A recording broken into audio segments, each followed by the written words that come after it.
Okay, first let's see a little bit of a clip, a badminton game between the legendary Indonesians Muhammad Ahsan and Hendra Setiawan.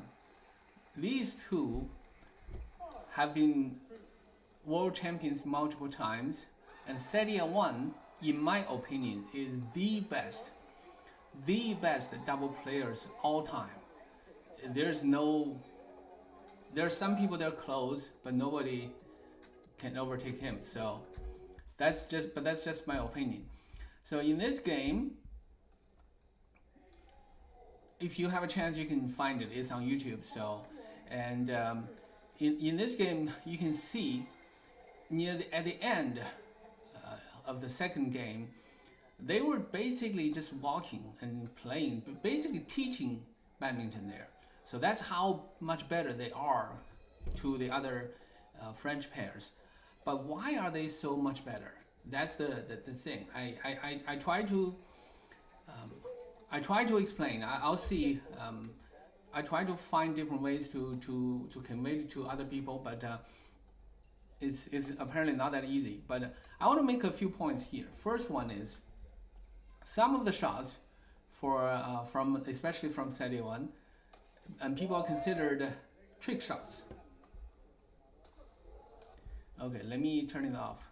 It's kind of distracting at the moment. So some people say that that's trick shots, but I'm telling you here, in badminton there is no such thing as trick shots. You have some shots like behind, below your between your legs, and some of the net calls, all these things. They are not trick shots. Okay, they are just difficult shots, uncommon shots that you make in difficult situations. Even the legendary Peter Gator's the net flick shot, that's I wouldn't consider that trick shots. I will make a video about trick shots later to explain what kind of trick shots are there. But my main point is not about teaching people how to play trick shots. It's about how to how to play badminton in the right way. So first, I want to explain how you grip the racket, and then how you manipulate the racket to hit the birdie. And it's fundamental stuff, but extremely complicated. I'll try to explain it and see if I can succeed. I don't, if I envision I probably will do this video multiple times just to make sure the message gets crossed. So let's get it started first. First, how you grip a racket. Okay, notice I didn't say how to grip the racket in the right way. I'm just saying how to grip it. Okay, because the racket hand has 6 sides. Okay, so there's one side, there's another side, and there are 2 longer side, and then the side. I don't know how to. I have no words for them, so I don't know how to name them. But you can see this. So this is the racket. How you hold it, the forehand right way, or maybe not right way. The forehand way to hold it is to hold it like when you are holding a knife to cut something. Why you do it this way? You see, you're holding this, and this is how it looks like. It's right in front of you, because when you hold it this way, you can manipulate it this way, so you can cut stuff. See, cut. So this is how you hold it, holding a knife. That is the forehand. If you do it, if you're a right hand player, you do it on your right side. This is how you hold it. Almost, you can make all the shots on the forehand with the forehand holding. Overhead, smashing, clear, punch clear, just clear, net shots, everything. But it depends on how you manipulate the racket.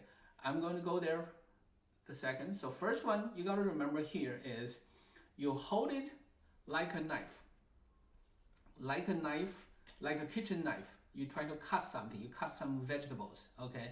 If you don't understand it, go to the kitchen, find a knife, and hold it to cut vegetables and feel how that works, okay? And then here comes the backhand. It's called backhand, but it's not really a backhand because it's on the left side. If you're a right-hand player, if you hit the shuttle on your left-hand side, this is how you hold it. The only difference is you still hold it like a knife, but now the only difference is your thumb. You move the thumb from your side to the smaller side. From the side to the smaller side. Okay, so now if you, on the side, if you hit it from the forehand, you can see it's like this, right?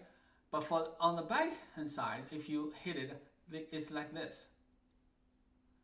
Okay, so that's the second thing you need to remember. On the backhand side, you are moving your finger, only your finger. The finger mainly controls the racket head.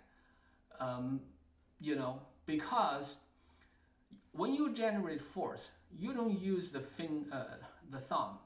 The thumb is not responsible for generating force, okay?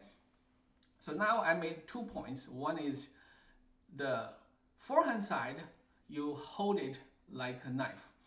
The backhand side, you hold it with your thumb moved on the side, on the smaller, the thinner side. Okay, now understand that if you hold it the same way, forehand and backhand, you are doing it wrong, okay? Some people say, oh yeah, you backhand, you kill it at the net with your forehand grip. It's wrong, okay? But I don't expect you to agree with me right now, so bear with me and let me explain it, see if that makes more sense. And my hope is that I give you some sense so you can try it on your own. When you try it, you will see what I mean, and then you will get the gist of that, okay? Now, when you generate force, people knows the professionals generate force using fingers, but they don't really, a lot of people mistake that as thumb, because thumb is the most powerful finger, but thumb is not responsible for generating forces. The other 3 ones do. The 3 ones together. So what do I mean? You move it, okay? You cut stuff. You think about which one generates force. You cut. You try to cut. So the 3 fingers, okay? Now, forehand movement, you see? You open up your palm, and then you generate force, right? How you generate force? You grab with these 3 fingers. The top 2 fingers holding the racket, control the racket head, and the 3 fingers grab it. And that's how you generate forces.